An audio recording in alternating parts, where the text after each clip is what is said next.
Behind these doors, 6 slot car semi-finalists have travelled from around the world by covered wagon to seek fame and fortune in the Wild West. Their destination is a land of opportunity, but beware, it is also a place of danger. Make one mistake and you'll be saddling up for the long ride home. But for the 2 that win the day, there's the chance to strike gold in the final. In each edition of Short Circuits, we create a scale model tribute to motorsport and invite 6 dedicated slot racers to tackle the track. Today, we're going way out west for a cross-country rally through a deadly desert landscape.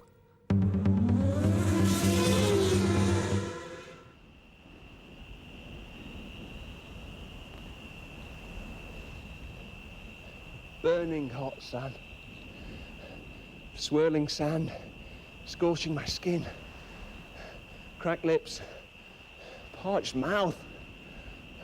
Must have water. Water. Water. Then, like an ice-cold mountain stream, slot racing sates your desires and refreshes your superheated body. Yes, he's done it again. Using every ounce of his skill and most of his imagination, John, the Desert Rat Sword, has created Desolation Valley, an outrageously difficult track set amongst the burning landscape of New Mexico. Desolation Valley is a test worthy of a semi-final. For instance, Dead Man's Gulch, the highest part on the track, sucks drivers down in a twisting, swooping vortex that can de-slot the unwary.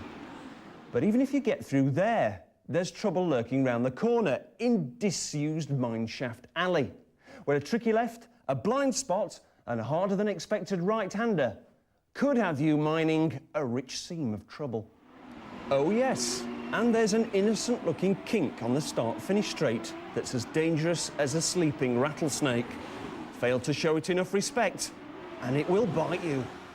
When the racing's done, who'll be splashing around in the refreshing waters of success, and who'll be eating the hot, dry dust of defeat. Joining us in our second semi-final are the following 6 qualifiers. In green, from Cornwall, comes Toby Lobb. Racing in red from the Midlands, it's Tim Bailey. Richard Welsh will be racing in grey. And racing in white, it's Paul Darby. Barnstable boy Rick Stone is in yellow. And finally, Steve Cannon races in blue.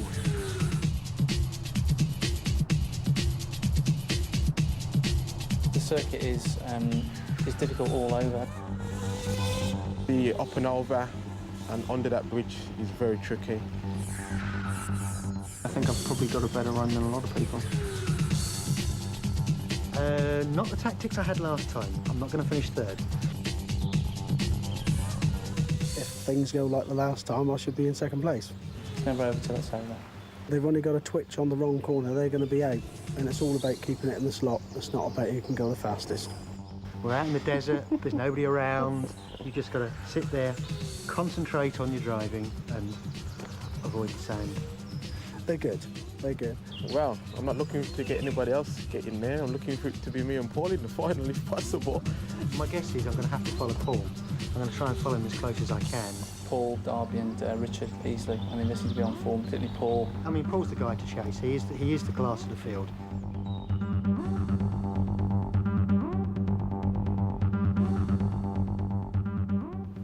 Let him catch me.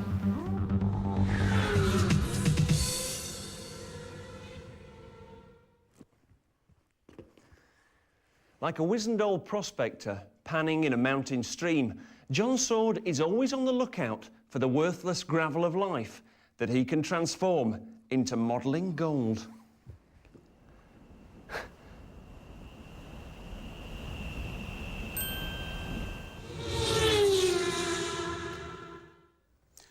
Just a short while ago, this circuit was the Rally Mountain track.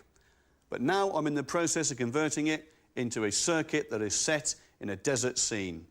You may ask, why would you want to do that? The truth of it is that even with the best home circuit, You may at some stage be fed up with looking at the same old scenery, so now we're going to give our circuit a contrast makeover. We're going to change it from the green, rolling hills of somewhere perhaps in Wales till the hot, parched desert of New Mexico. To make this circuit, we're going to need a broad base of materials, once again, utilising some rubbish and some junk, but also some stuff we bought from shops. The main component I'm going to be using today, though, which you've not used before, is some cloth. In this case, it's been coloured yellow, and I bought it from a shop in that condition at £5 per metre. And overall, I'm going to use about 10 metres to cover some parts of the circuit. But if you don't want to pay that sort of money, you could get yourself some old white sheet, even from a second-hand shop perhaps, and then you could dye it in a washing machine yourself. Any colour from yellow through to a sandy beige colour will do absolutely fine. And you'll see exactly why we need this in a few moments.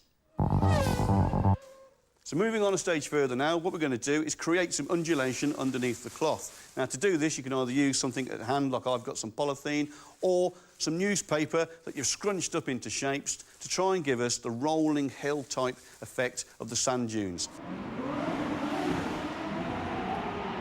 Now that it's been placed in position and it's getting to look something like what I want to achieve at this stage, I can move on, and I'm going to use some of the spray paints. Because I'm in a confined area, of course I'm going to wear a mask, so make sure that you do as well.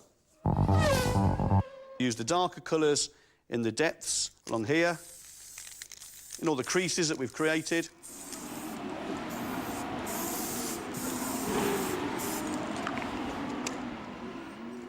And that's the spray painting done, finished and complete. Now that we've finished spray painting, we can move on a stage further. We're using the sawdust instead of sand to sprinkle all over the cloth in various places, but mainly to hide some of the joins, some of the creases that we don't actually like.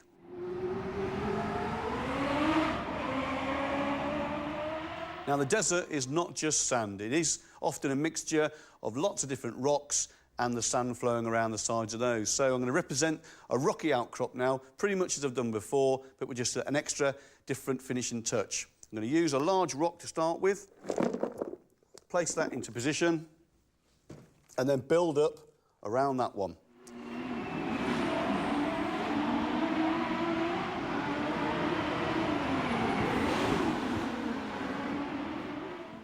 So not only have I created something that looks quite good in a desert setting, I've also made yet another obstacle that you would not want your car to crash into. Now, what can I choose to give me an advantage in my race against John? Something he's really going to hate. That's the bunny! A caravan!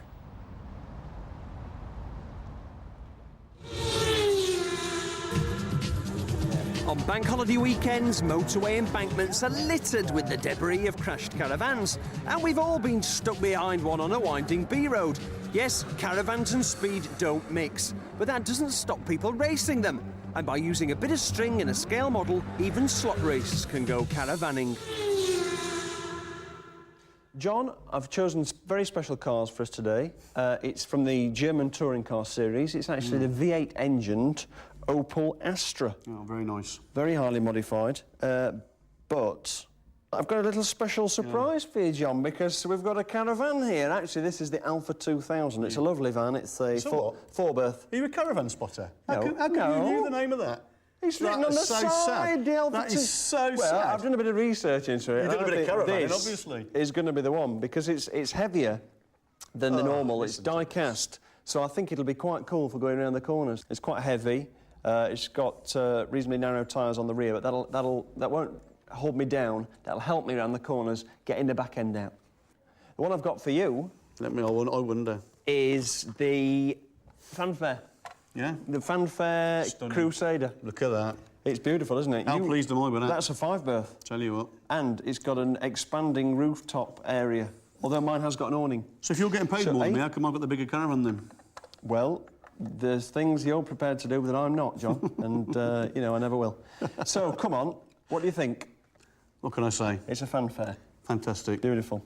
John, you really do want to do this because don't. you're just trying to look cool in front of your slot racing mates. nothing No, to I do don't with want to do looking that. cool. You're like a Nothing to do with schoolboy looking wanting cool. to get his hands on a jammy dodger. So let's have a race. Count us in. Ready? 3, 2, 1, go. I thought you was the Mr. Caravan Holiday Expert. Eh? You're joking, I won't be seen dead in a van. I think we ought to make it clear that this is no way to drive a caravan on a public highway. Very deep. Oh, baby, I'm so spectacular, John. It's looking good. I mean, you're coldly efficient, but I'm just... What? You're just out the slot yet again. Out of the slot. It's got to be the last lap, this, I think. I'm still leading. I'll take you now. Oh, yeah. I wish I'd have pulled my awning out. I'll give you a bit more downforce on the straights. You pull your awning out, mate, I'm going home. You start any of that sort of stuff. You're loving it, John. You're loving it. I think you're going to get this happening down the club. What a waste of a good car. Look at the state of that. Look. But John, you won Not once out the You won slot. it, but you've got no style. That's it. That just looked rubbish. Yeah. That looked like Yeah. an actual caravan going around mine. I'm playing to the crowds here. Put it there, John. Absolutely. Will this pleasure never end? Oh, I tell you, it's well, too much. no, it won't, because we'll be back in part 2 with Short Circuit's semi-final. Oh, that'll be a right one, that, John, won't it, eh?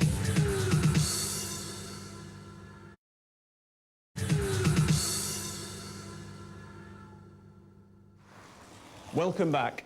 Our semi-finalists are on track, testing the cars, testing the circuit, and testing themselves. They'll need to be ready, because qualifying is next.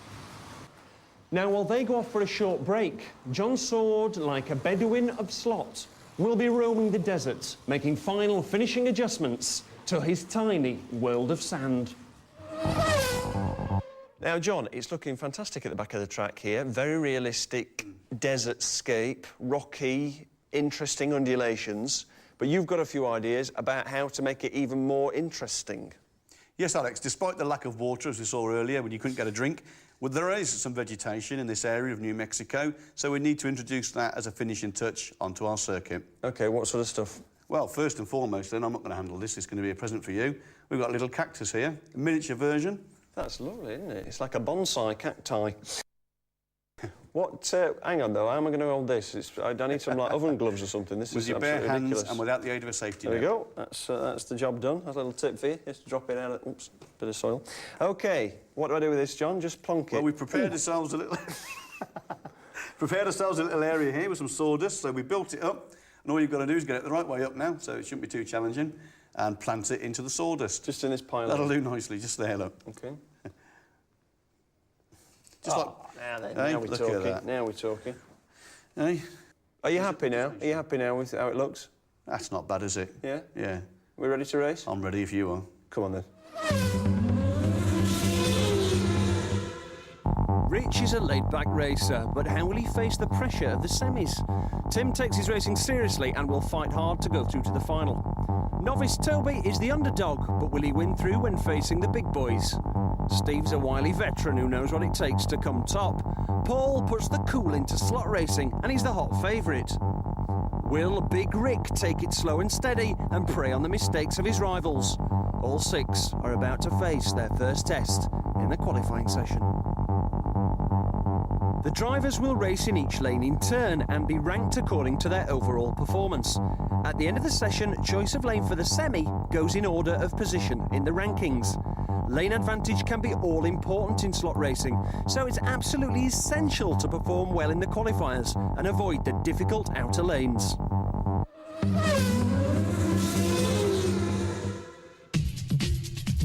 The qualifiers get off to a flying start, and it's soon clear that Desolation Valley is going to bring out the best in our 6 slot jockeys.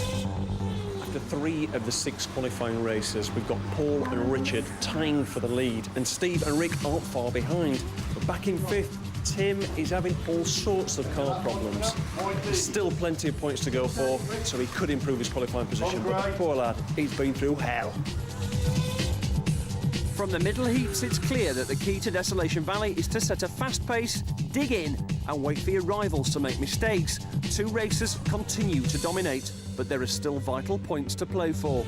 Going into the final heat, Paul and Richard have got pole position tied up, but Steve, Rick, and even Tim could get in 3rd place. It's going to be exciting. let's watch Heat 6. In the last heat, it's the governor, Paul Darby, racing in white, who comes through to claim pole. But for others, Desolation Valley lives up to its name. Now in Heat 6, Tim was running really strongly. It looked like he could clinch third position. Then, out on the track, the car broke. Terrible luck. And he's feeling the true meaning of the words Desolation Valley. Hard lines, Tim. Oh, John, this is fantastic. Lovely, lovely hot weather here. The only downside for me is being stuck here with you. Excellent. What about this track, though? You've done it again. You've done something that's a killer, a car killer. For you, what is the worst part of the track for the drivers? You're not wrong. It's been a bit desperate in places. This is a very difficult circuit. All the racers have acknowledged that. One or two have struggled in this section over here. Dead Man's Gulch, it's claimed a few victims. Yeah, it has, definitely. The changing camber on the road has definitely caught them out. It's very difficult to race round there. I think you've got to take it steady. Any margin of error there is very, very, very small, because as the car comes off the track, it's going to bang into solid rock. Not good, not easy. And there's a chance he might take out some of the other drivers as the car ricochets off the rock and goes across the racing line. Absolutely. It could get even more dramatic because we've balanced rocks on the top. There could be a landslide. Oh, hey, it could be horrendous. Oh. As well as those sections, though, Alex, I think behind, over your shoulder, over there, is that nasty area again. That has been hard. Why has that been so difficult for the drivers? Simply, it's because it's the furthest point from them, and they can't see it very clearly, even though they're all quite young lads, especially with the sun bearing down on them. So I think that's causing a few problems. I tell you what, we're not going to see Paul fall off there, are we, John? Because he's been absolutely fantastic throughout qualifying, dominant. He's one of the best in the country, there's no doubt in that. He has got some weaknesses, and it's up to the other racers to find out what those weaknesses are and work on that. But he is good. He is very, very good. OK, who's going to be second? Too close to call, Alex, to be honest. I think any of them can come second. Toby's still struggling a little bit, but any of the other guys have definitely got what it takes. I'll tell you who might be a dark horse in the final race of today. It would be Tim, because I don't think that qualifying really showed his true potential, because he had so much bad luck with car problems and with track problems that we've yet to see the best from him. I think so. He did have some problems, and he sorted them out, I think, by the time qualifying finished, so you could be right there. Richard's looking really good, though. He's benefiting from the experience of Paul. Paul's car preparation is very, very good, and because they're the only team that have got through the heats, you know, I think that they are working together. So Paul's going to win it. Who's going to come second? Very, very difficult to say, to be honest with you. I think it's pretty open. I think Toby will struggle, but apart from that, it could be anybody's. Choose from that bunch. I've got to say, Paul Darby, for me, class of the field, he's going to do it. Barring mishaps, he's definitely the quickest driver out there. But as you say, it's tighter than anything for the next three places. So it is wide open. I think even Tim could make a late charge and get something out of this. Yeah, I think you're right. I think, as I said, it's well open. It'll be a good race. No nobbling for you, Rick. Lane 6. What chance on earth have you got to win in this race? Toby, you've qualified in 6th. These guys are all better than you. You're wasting your time. Tactics, thoughts, how are you going to do it? How are you going to make your way into the final? Tim, you've got it all to do. You've qualified so badly, but you've got the pace. What are you going to do about it? Come on. Richard, second place on the grid. You want to beat Paul, don't you? They all want to beat you. You're under pressure. You're in the spotlight. How are you going to cope? Right, let's stop messing about. Let's stop talking. That's enough hot air. Let's get racing!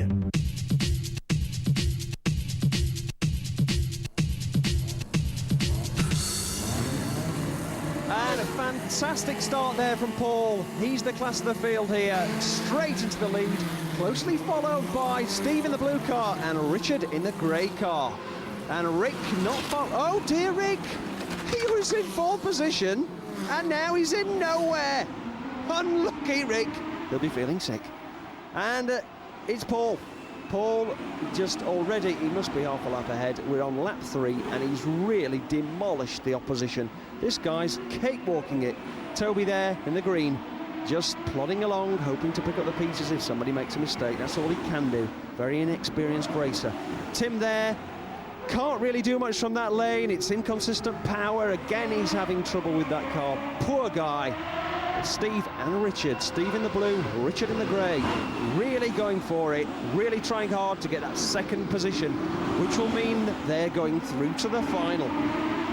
This could run, and Paul, he doesn't know what's going on behind him, but he will do soon because he'll be coming around to lap these guys.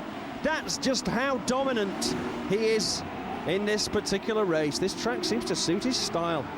Tim goes through there in the red car, and Richard, a look of concentration on his face, chewing his characteristic gum there. Very cool guy. But Paul, the white cap, the white car, showing everyone the way home. But this battle is starting to get very exciting. These guys know that there's little time left. If they're going to get through in second place, they better do it now. And there's still, at the moment, Steve's slightly ahead in the blue car, but Richard in the grey is not far behind. And they really want this. These guys are racing, and I don't believe it. Steve's parked out on the track. He's stuck. No, he's going again. He's going again. He doesn't know what's happening. It must be a track problem. It must be so. Oh, no. Oh, it's Toby. And he's blocking the track. He's going to be an obstacle for somebody. Who's going to... Oh, my... No! Oh, Richard. He just pushed him out of the way. I'm sorry, I'm coming through. I want that second position. And there goes Paul Darby, winner of the Desolation Valley semi-final. But who's going to get second? Who will? Is it Steve? No, Steve has crashed on the last corner of the race, allowing Richard to go through in a deserved second place.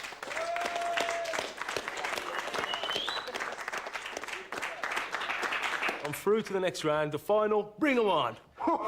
Hey, he's a champion in waiting, talking to everybody. I don't know about you, but I'm booking my seat for the final right now.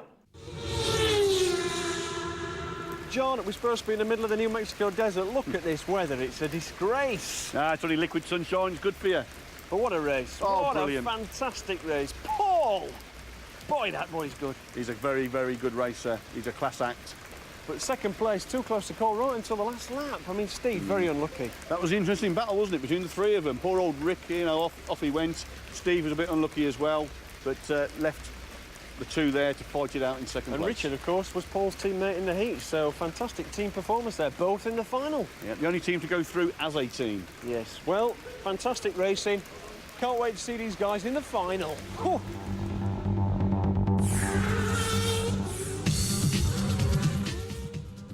It's the semi-final after the break, brought to you from the famous Brooklyn circuit. Take a look on the website, homeandleisure.co.uk/circuits, if you really can't get enough of this show, and enter a competition while you're at it too.